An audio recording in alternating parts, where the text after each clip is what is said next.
Hello everyone, welcome back to Komal's closet. This is Komal. आज का video है एक डीआईवाई वीडियो। इस वीडियो में मैं स्ट्रेट पैंट की कटिंग और स्टिचिंग दिखाने वाली हूँ, वो भी बहुत इजी तरीके से। मेरे पास ये जो फैब्रिक है ये कॉटन सैटिन है और मैंने ये 2 मीटर लिया है।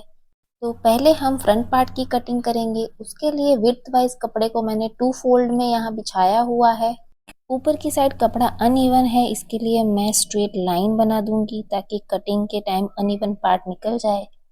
हर फैब्रिक में साइड में से एक पट्टी दी हुई होती है, जिसको स्टिचिंग में लेते हैं तो फिर अनइवन हो जाता है कपड़ा। सो ये जो साइड है ये ओपन साइड है, वहाँ पे ये पट्टी है उसको भी मैं रिमूव कर दूंगी।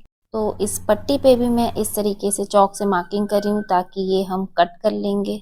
तो अब मैं फ्रंट पार्ट की मार्किंग करूंगी। कपड़ा मैंने इस तरीके से बिछाया है, यहाँ ओपन साइड है। सो सबसे पहले हम बेल्ट की मार्किंग करेंगे। तो वेस्ट बेल्ट के लिए यहाँ ऊपर की साइड 2 इंच पे मार्किंग करनी है। तो 2 इंच पे मार्क करके मैं यहाँ स्केल से एक स्ट्रेट लाइन बना दूंगी। ये हो गया हमारा वेस्ट का बेल्ट। इस कपड़े से हम वेस्ट बेल्ट फोल्ड करेंगे। इस पैंट में पूरी वेस्ट पे इलास्टिक आएगा। अब हम करेंगे वेस्ट की मार्किंग। उसके लिए आपका जो भी हिप साइज है उसका 4th पार्ट लेना है और उसमें 2 इंच मार्जिन प्लस करना है। सो फॉर्मूला मैं स्क्रीन पे दे रही हूँ। तो आपकी साइज में जो भी मेजरमेंट आ रहा है वो यहाँ मार्क कर ले और एक स्ट्रेट लाइन में इसे कनेक्ट कर ले। अब लेंथ का मार्किंग करूंगी मैं। आपको पैंट की जितनी भी लेंथ चाहिए वो लेंथ का मार्क करके उसमें 2 इंच प्लस करना है। वो हम नीचे बॉटम का जो फोल्डिंग होगा उसमें लेंगे। सो यहाँ मैं 2 इंच एक्स्ट्रा फोल्डिंग के लिए मार्क कर रही हूँ। तो जो भी हमने लेंथ का मार्क किया है उसे ऐसे स्ट्रेट लाइन बना के ड्रॉ कर लेंगे। लेंथ के मार्किंग में वेस्ट का जो 2 इंच हमने लिया है वो ऐड नहीं होगा। ये 2 इंच माइनस करके फिर आपको लेंथ का मार्किंग करना है, क्योंकि वेस्ट बेल्ट अंदर फोल्ड हो जाएगा। अब इस साइड में क्रॉच या जिसे आसन बोलते हैं उसका मार्किंग करूंगी। तो आसन के मार्किंग के लिए आपका जो भी हिप साइज है उसको 4 से डिवाइड करना है और इसमें 2 इंच प्लस करना है। फॉर एग्जाम्पल यहाँ हिप साइज 40 है तो मैंने उसे 4 से डिवाइड किया तो वो 10 आएगा, उसमें 2 इंच प्लस किया। सो यहाँ पे मैंने लिया है 12 इंच। ये वाला मार्किंग भी आपको वेस्ट बेल्ट का जो 2 इंच है वो छोड़ के करना है, उसको अंदर इंक्लूड नहीं करना है। क्रॉच की ये स्ट्रेट लाइन ड्रॉ करने के बाद यहाँ पे 2 इंच हम बाहर की साइड मार्क करेंगे और क्रॉच की गोलाई देंगे। अगर साइज हैवी है तो 2 इंच के बदले आप 2.5 इंच ले सकते हैं। नॉर्मल साइज में 2 इंच इनफ है। और यहाँ पे इस तरीके से थोड़ा सा राउंड शेप दे देना है तो ये क्रॉच का शेप बन गया। अब इस कॉर्नर से लेके अंदर वाला जो पूरा पार्ट है इसका हमें सेंटर पॉइंट लेना है और सेंटर पॉइंट पे यहाँ हम मार्क कर लेंगे। फॉर एग्जाम्पल यहाँ 12 इंच टोटल है अंदर, तो मैंने हाफ उसका 6 इंच पे मार्क किया है। और नीचे भी सेम जो लाइन बनाई है हमने वहां पे भी 6 इंच पे मार्क करना है। बॉटम पार्ट में जो ओपन साइड है वहां से 6 इंच हमने मार्क किया है। अब मैं मोरी का मार्किंग करूंगी। तो आपको बॉटम की विड्थ जितनी रखनी है आप उस हिसाब से रख सकते हैं। मैं मोरी यहाँ 7 इंच की ले रही हूँ और 7 इंच का हाफ होता है 3.5 इंच। तो मैंने जो सेंटर मार्क लिया था उसकी दोनों साइड 3.5 और 3.5 इंच पे मैं मार्क करूंगी। तो 7 इंच इन टोटल आएगा। अब ये क्रॉच एरिया और बॉटम पार्ट है उसको हम ज्वाइन कर लेंगे। अगर आपके पास कर्व स्केल है तो आप उससे कर सकते हैं। मैं इस मेजरिंग टेप से आपको दिखा रही हूँ कि आप इससे भी इजीली कर सकते हैं ये मार्किंग।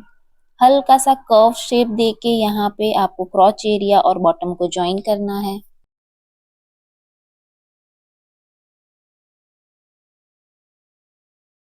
ये क्रॉच एरिया है वहां पे अंदर की साइड एक स्ट्रेट लाइन ड्रॉ कर लूंगी ताकि दूसरी साइड ये शेप देने के लिए कंफ्यूजन ना हो। तो इस साइड भी सिमिलरली हम क्रॉच एरिया से लेके बॉटम तक का शेप दे देंगे।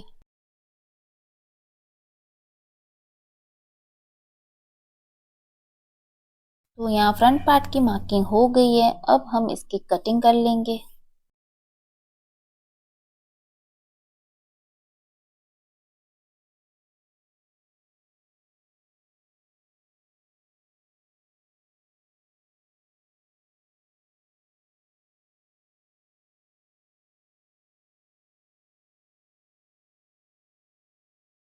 तो इस तरीके से हमारा फ्रंट पार्ट कट गया है। अब हम करेंगे बैक पार्ट की कटिंग। उसके लिए फ्रंट पार्ट को मैंने फोल्डेड जो बचा हुआ कपड़ा है उस पे इस तरीके से बिछा दिया है। इस साइड है ओपन पार्ट और सामने की साइड फोल्डेड पार्ट है। बैक साइड की बॉटम वाला जो पार्ट है, जो ये क्रॉच एरिया की साइड है, वहां हम 1 इंच मार्जिन ज्यादा लेंगे, तो मैं यहाँ 1 इंच पे मार्क कर रही हूँ। बैक पार्ट में क्रॉच एरिया भी थोड़ा बड़ा रहेगा ताकि हम कंफर्टेबली पैंट पहन पाए, सो यहाँ पे क्रॉच एरिया 2 इंच एक्स्ट्रा लूंगी मैं। वेस्ट एरिया पे भी सिमिलरली 2 इंच एक्स्ट्रा लेना है। सो क्रॉच और वेस्ट के साइड दोनों ही साइड 2 इंच एक्स्ट्रा लेना है।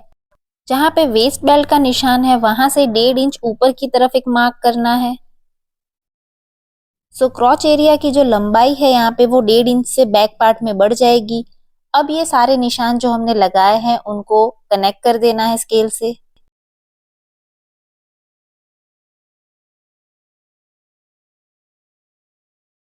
यहाँ पे सिमिलरली बैक पार्ट में भी क्रॉच एरिया का एक राउंड शेप दे देंगे। वेस्ट के ऊपर की तरफ जो हमने 1.5 इंच का मार्क किया था उस मार्क को अब हम ऐसे क्रॉस में ज्वाइन कर लेंगे।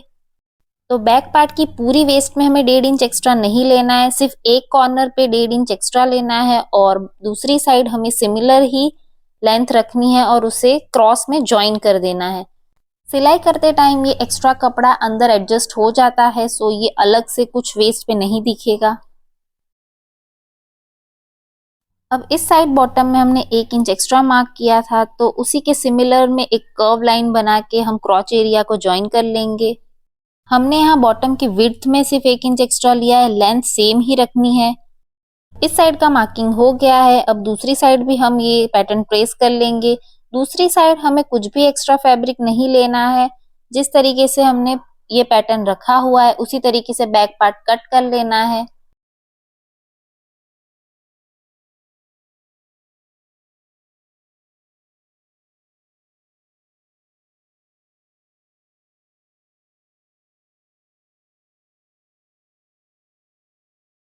तो इस तरीके से दोनों पार्ट की कटिंग हो चुकी है। ये है फ्रंट वाला पार्ट और नीचे जो बड़ा पार्ट है वो बैक वाला पार्ट है।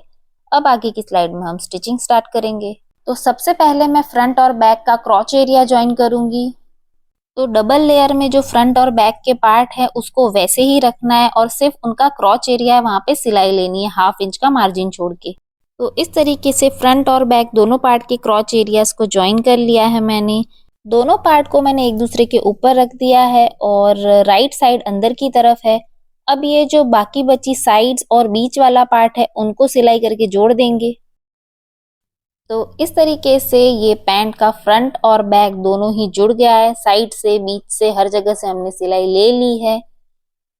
अब वेस्ट में हम 1 इंच का इलास्टिक इंसर्ट करेंगे। उसके लिए पहले वेस्ट के कपड़े को इस तरीके से अंदर की तरफ फोल्ड करना है। 1.25 इंच जितना कपड़ा अंदर की साइड लेके हमें ऐसे सिलाई लगानी है और थोड़ा सा इलास्टिक इंसर्ट करने के लिए 1 इंच जितना गैप छोड़ना है। तो इस तरीके से बेल्ट फोल्ड करना है और यहाँ मैंने 1 इंच जितना गैप छोड़ा है। इलास्टिक आपको अपनी वेस्ट का जो भी मेजरमेंट है उसमें से 3 इंच माइनस करके जितना आता है उतना आपको इलास्टिक कट करना है और वही इलास्टिक इसके अंदर आपको सेफ्टी पिन से इंसर्ट करना है। बॉटम पार्ट को भी 1 इंच जितना यहाँ पे फोल्ड करके सिलाई लगा लेनी है और बॉटम पार्ट भी फिनिश कर लेना है। तो मैं इलास्टिक और बॉटम पार्ट की फिनिशिंग करके दिखाती हूँ आपको। And here this pant is ready. Elastic insert हो जाए उसके बाद इलास्टिक को अंदर से ज्वाइन करके ऊपर से एक और मैंने सिलाई दी है ताकि वो अच्छे से बैठ जाए। और इलास्टिक इंसर्ट करने के बाद जो 1 इंच का गैप हमने छोड़ा था उसे भी सिलाई करके बंद कर देना है वेस्ट पे। यहाँ मैंने बॉटम के पार्ट की भी फिनिशिंग कर ली है और इस तरीके से ये पैंट इजीली रेडी हो जाती है। मैंने इस पैंट को स्टाइल किया था आलिया कट कुर्ती के साथ। इस कुर्ती का मेकिंग वीडियो अगर आपको देखना है तो आई बटन पे उसका लिंक मिल जाएगा। वीडियो पसंद आया है तो लाइक करना मत भूलना and share with your friends and family. और अगर आपने चैनल सब्सक्राइब नहीं किया है तो please subscribe this channel and press the bell icon. अब मिलेंगे नेक्स्ट वीडियो में। Till then bye bye, take care.